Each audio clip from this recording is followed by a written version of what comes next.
Avant que la politique ne devienne ce lieu détestable et cynique où seul compte le rapport de force, les intrigues, la violence, la prédation, le meurtre et l'assassinat, comme l'a enseigné Nicolas Machiavel dans son fameux traité Le Prince.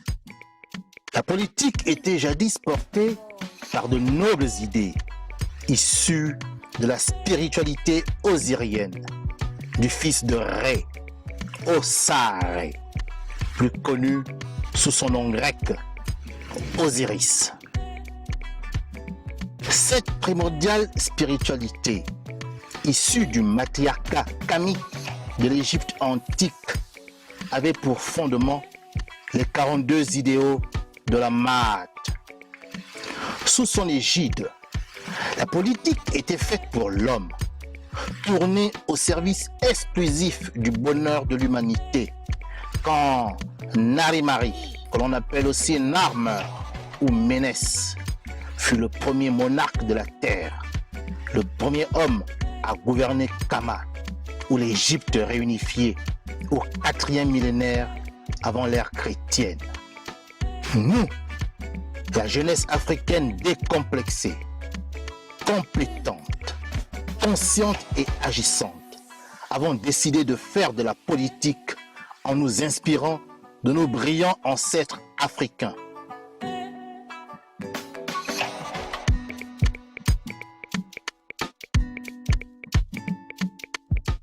C'est pourquoi nous nous reconnaissons dans le visuel du logo du mouvement associatif, politique et international New Power, qui exprime clairement ces nobles idéaux. Monsieur Privan Gomo, aujourd'hui, pour vous, quelles sont les conséquences au plan clairement géopolitique de cette guerre ouverte entre la CEDEAO, l'UEMOA, les Nations Unies, les États-Unis, la France, contre la transition? Quelles sont les conséquences clairement pour les pays de la CEDEAO? Prenons un cas comme le Sénégal qui aujourd'hui va en pâtir au niveau économique. 80% du port de Dakar en termes d'exportation va sur le Mali, qui est un pays enclavé. Vous avez également un pays comme la Guinée qui va tirer meilleur parti aussi de cette situation-là. D'autres pays comme le Burkina, la Côte d'Ivoire, dont le Mali utilise également le port d'Abidjan, puisque ça, c'est vraiment un pays enclavé. Quelles sont pour vous les conséquences claires de cette situation? Ensuite, quel rôle peut jouer la diaspora africaine dans cette situation? Ensuite, on va donner la parole à ceux qui nous ont fait l'amitié d'être avec nous dans cette émission pour écouter les contributions et les questions. Conséquences et actions de la diaspora face à cette déclaration de guerre. Mais moi, j'aurais volontiers cédé encore 2 minutes de mon temps de parole à mon frère Atou Edem Kwasi, car il développait des éléments fondamentaux. C'est dommage que vous l'ayez arrêté, car ce qu'il dit, en fait, est très, très important. Et d'une certaine manière, ça répond un peu à la question que vous me posez. Les conséquences vont être assez dramatiques pour le Mali, c'est clair. Vous êtes un pays qui avait l'habitude de travailler, de commercer, d'échanger avec vos voisins. Et voilà que pratiquement 90% refusent désormais de travailler avec vous. Lorsqu'on sait que les échanges commerciaux et économiques entre le Mali et la CEDEAO pèsent pour 60% quand même de l'économie du Mali, on comprend que ça va être assez difficile pour les Maliens qui supportent déjà une crise sanitaire avec le Covid, qui supportent une crise politique, on parlait de l'accord d'Alger, qui supportent une crise sécuritaire avec les terroristes, car nous ne pensons pas que ce sont des djihadistes. Le Mali est un État à majorité musulman, donc on ne va pas venir islamiser les musulmans, donc c'est beaucoup plus des terroristes, et on sait aujourd'hui qui sont derrière les terroristes. Et le Mali connaît également une crise finalement multidimensionnelle, donc les conséquences seront graves.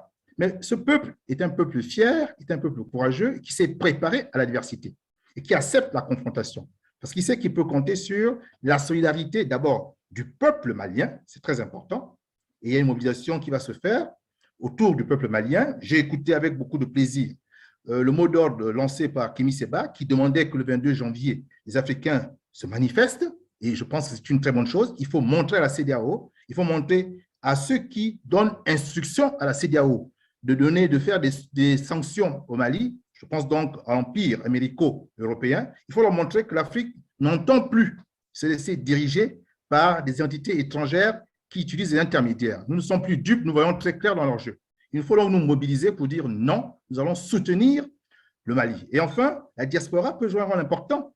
Et comme M. Atou Edem Kwasi, je suis avec beaucoup d'attention le professeur Franklin Nyamsiwa Cameroun, qui a dit qu'avec simplement 300 millions d'euros, la diaspora peut apporter un soutien au Mali et même permettre qu'ensuite des élections générales soient organisées grâce à l'argent que la diaspora africaine peut apporter. Il a dit ici 300 millions d'Africains pour une population d'environ 1 milliard et quelques. Si 300 millions d'Africains décident de donner chacun un seul euro ou bien un seul dollar, mais est-ce que vous voyez combien on pourra envoyer au Mali?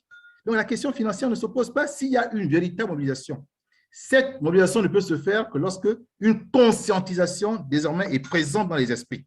Cette conscientisation est la suivante. Nous n'acceptons plus que le monde entier se serve de nos matières premières, s'enrichisse sur notre dos et nous, on subit la misère. On ne veut plus cela. C'est ça la question de fond. Et je vais terminer en répondant à la question à laquelle n'a pas voulu répondre mon frère Yamadou Keïta. Qui sont les puissances derrière qui actionnent la CEDEAO? Et accessoirement, je vous ajouterai une autre question pour alourdir votre fardeau, cher Privan Gomo, en disant, est-ce que le Mali aujourd'hui doit sortir de la CEDEAO et battre monnaie, créer sa propre monnaie ici et maintenant, nous, comme on dit? Mais si le président Assimi Goïta propose le dialogue, après que son porte-parole ait eu une position relativement dure, je pense que c'est la dernière alternative.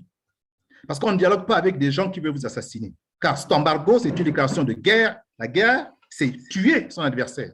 Donc, s'il n'y a aucune discussion, si la CEDEAO reste campée sur ses positions, alors il est clair que pour sa survie, le Mali n'aura pas d'autre choix que de sortir d'abord de la CEDEAO, de sortir de l'UEMOA et même de constituer sa propre monnaie, de battre monnaie, pour pouvoir maintenant avoir un commerce interne qui ne va plus dépendre des devises et des réserves qu'elle a à la BCAO, puisqu'aujourd'hui, les différents avoirs ont été gelés. Donc, pour ma part, la conséquence logique, lorsqu'on ferme ces frontières aussi au pays de la CEDEAO, lorsqu'on décide de rapatrier, de rappeler ces ambassadeurs et en même temps de faire partir ceux de la CEDEAO, comme le souhaitent les sanctions, la logique voudrait qu'en allant beaucoup plus loin, eh bien, on accepte de sortir aussi du franc CFA. Car qui est derrière les manigances de la CEDEAO? Mais c'est la France.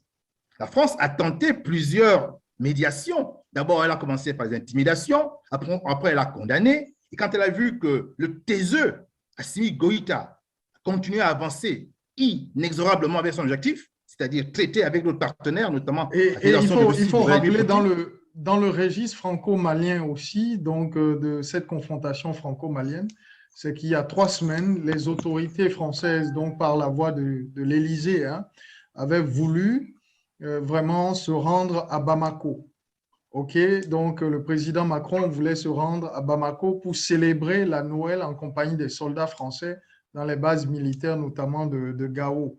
Mais les conditions drastiques qui ont été imposées donc, au protocole élyséen ou français par les autorités maliennes, les ont dissuadés de tout voyage au Mali. Parce que il n'y a pas que le caractère drastique.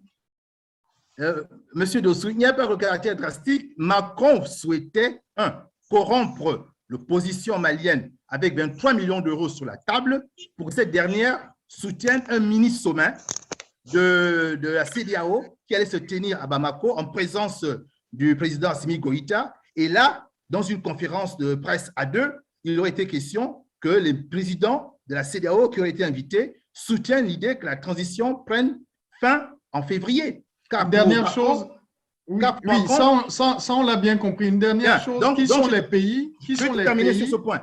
Voilà. Pour dire que c'est la France qui est à la manœuvre. C'est la France qui est à la manœuvre, car elle est bien consciente que la présence des Russes au Mali signe son arrêt de mort pour ce qui est de son influence dans le précaré. Et j'ai dit tantôt, quand je laissais entendre que ce qui s'est passé en Indochine en 1954 et qui a sonné le glas des colonies françaises, eh bien, est en train de se passer au Mali en 2022. Si la Russie réussit à mettre hors d'état de nuire les terroristes, si tout le territoire malien redevient un territoire contrôlé par les FAMA, comme la Syrie Les a forces été armées contrôlée maliennes. totalement par les militaires syriens grâce aux Russes, cela va sonner une défaite cuisante militaire de la France qui, en 9 ans, n'a pas réussi à gérer la question donc, des terroristes et surtout va faire revenir en force la Russie. Merci, merci, Monsieur Privan Gomo. Cette fois-ci, c'est bien la Vous chute. nous interrompez vite, Monsieur Dessous. Il faut Non, prendre l'opinion. J'en appelle, chers amis, j'en appelle à votre sens de la concision.